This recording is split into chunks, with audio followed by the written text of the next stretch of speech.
पूर्व पश्चिम राजमार्गलाई फेरि महेन्द्र राजमार्ग नै नामाकरण गर्नुपर्छ अगाडि सार्नु भएको छ। यो विषयलाई के भन्न चाहनुहुन्छ? अत्यन्तै सकारात्मक कुरा हो। ऐतिहासिक घटनाहरू भेटिँदैन होइन। अब सडक मात्रै हो, देशमा विभिन्न ठाउँमा चाहिँ इतिहासका महत्त्वपूर्ण व्यक्तिहरू, राजाहरू वा शहीदहरूका शालिगहरू चाहिँ भत्काइएका छन्। तिनलाई पनि अब चाहिँ पुनर्निर्माण गरेर इतिहास चाहिँ जसको पनि हुनसक्छ कि कुनै दलगत इतिहासलाई मात्रै संरक्षण गर्ने, कुनै वादवाला इतिहासलाई मात्रै संरक्षण गर्ने होइन। प्रधानमन्त्रीज्यूले गर्नुभएको निर्णय अत्यन्त सकारात्मक छ। अब भत्काइएका तपाईँका शालिगहरू पनि पुनर्निर्माण हुनुपर्छ। ऐतिहासिक धरोहरहरू, दरबारहरू छन् होइन, जसले नेपालको इतिहासलाई, सभ्यतालाई झल्काउँछ। जाजरकोटमा भत्किएको, तपाईँको भूकम्पमा भत्किएको दरबार अहिले पनि त्यही अवस्थामा छ भनेपछि यो सबै क्षेत्रमा उहाँहरूले इतिहासको संवर्धन, संरक्षण गर्ने कुराको म स्वागत। व्यवहारमा कार्यान्वयन होस् भन्ने पनि शुभकामना छ।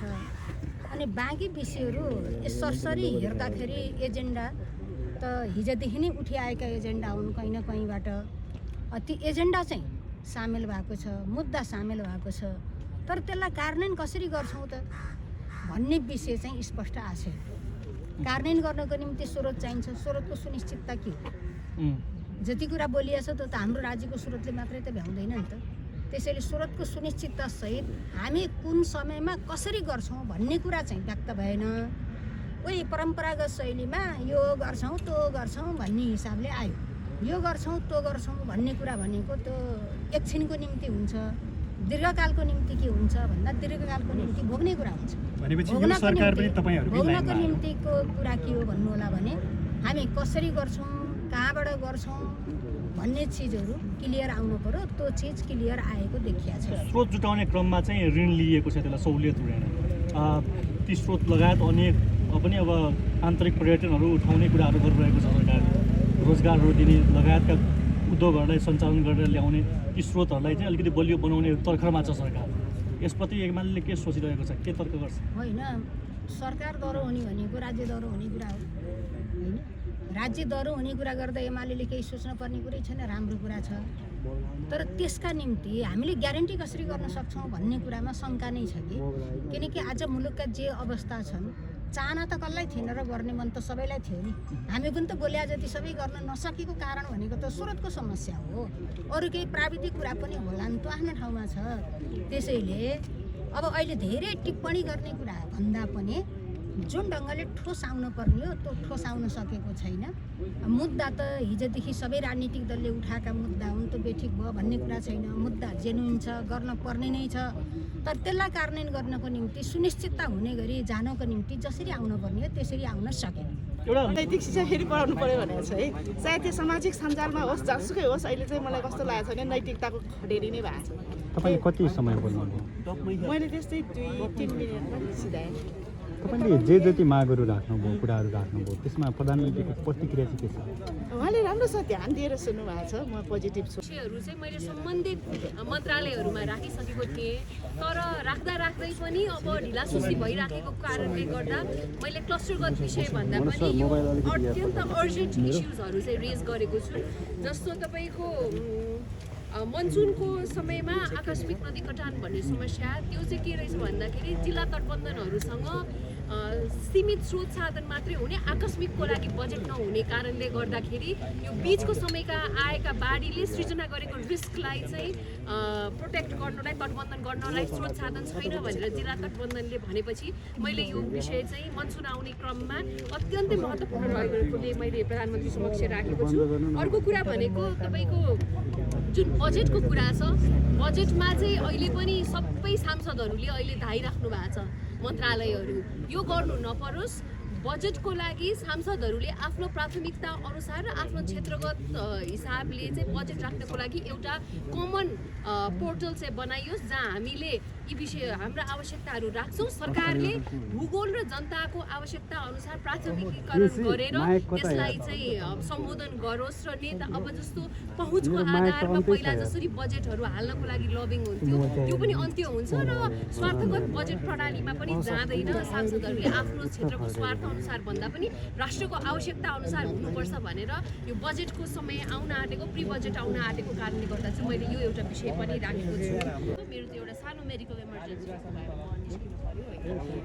उहाँको उहाँले यसलाई यी सबै विषयहरूलाई उहाँको सचिवालयले नोट गरेको छ अनि त्यसलाई दर्ता पनि गराउने प्रावधान छ। त्यसले गर्दा डाइरेक्टली हामीले शिक्षा के अरे सम्बन्धित मन्त्रालयहरूको ध्यानाकर्षण गर्दा गर्दै पनि सम्बोधनमा ढिलाइ भएको कारणले चाहिँ मैले यो विषयलाई उहाँले व्यक्तिगत रूपमै भेट्नु मतलब कुराकानी गर्नुभयो कि पार्टीगत रूपमा पार्टीको त कुरै भएन, यो त प्रधानमन्त्रीले अब प्रतिनिधि सभाका सदस्यलाई होइन एउटा ग्रुपमा हाम्रो एकमुष्ट छलफल भइरहेको छ। सबैले एक एकजना गरेर हामीले आफ्ना कुराहरू राखिराखेको छौँ।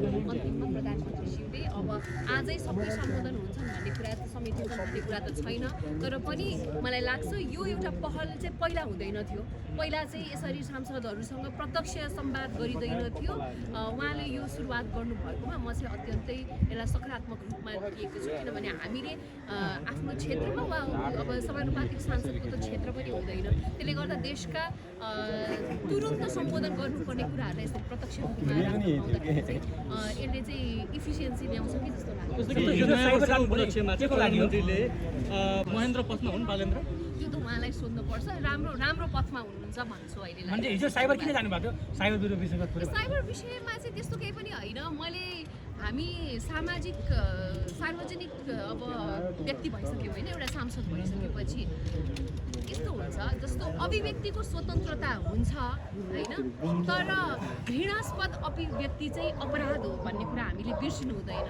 स्वतन्त्रताको वकालत गर्दै गर्दा घृणास्पद अभिव्यक्ति भनेको चाहिँ अर्को व्यक्तिको लागि अपराध हो।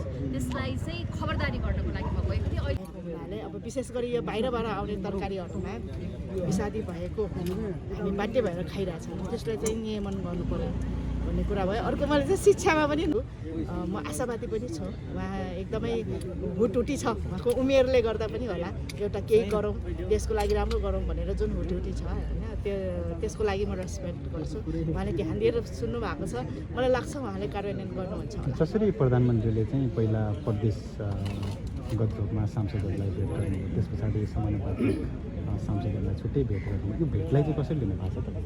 यो भेटलाई मैले मात्र होइन, हामी सबै समानुपातिक सांसदहरूले भनेको छ कि यो हामीलाई चाहिँ अलिकति पक्षपात भएको हो कि भनेर फिलिङ आएको छ। मैले अस्ति सदनमा पनि भनेको छु थिएँ उहाँलाई अलिकति साम्य भएको बेलामा, किन अब खालि प्रत्यक्ष निर्वाचितहरूलाई मात्रै बोलाइराख्नु भएको छ, समानुपातिकहरूलाई पनि त्यति बेलै बोलाएको भए प्रदेश वाइज अथवा क्लस्टर वाइज बोलाउनु भएको भए हामीलाई सल्लाह गर्न सजिलो हुन्छ नि। जस्तै मेरो क्षेत्रबाट प्रत्यक्ष आउनुभएकोले अस्ति बागमती प्रदेशबाट उहाँले के भन्नुभयो, के योजनाहरू राख्नुभयो, त्यो हामीलाई थाहा भएन क्या, कम्युनिकेसन ग्याप भयो। त्यस्तो फिल भएको छ सबैलाई मलाई मात्र होइन, हामी सबैलाई अलिकति के अरे यो पक्षपात गरेको हो कि भन्ने छ। तर उहाँले चाहिँ अब नेक्स्ट टाइमदेखि क्लस्टर वाइज अथवा हामीलाई पनि प्रदेशसँगै बोलाउनु भयो भने चाहिँ हुने थियो भन्ने कुरा पनि हामीले राखेको छ। हस्, धन्यवाद।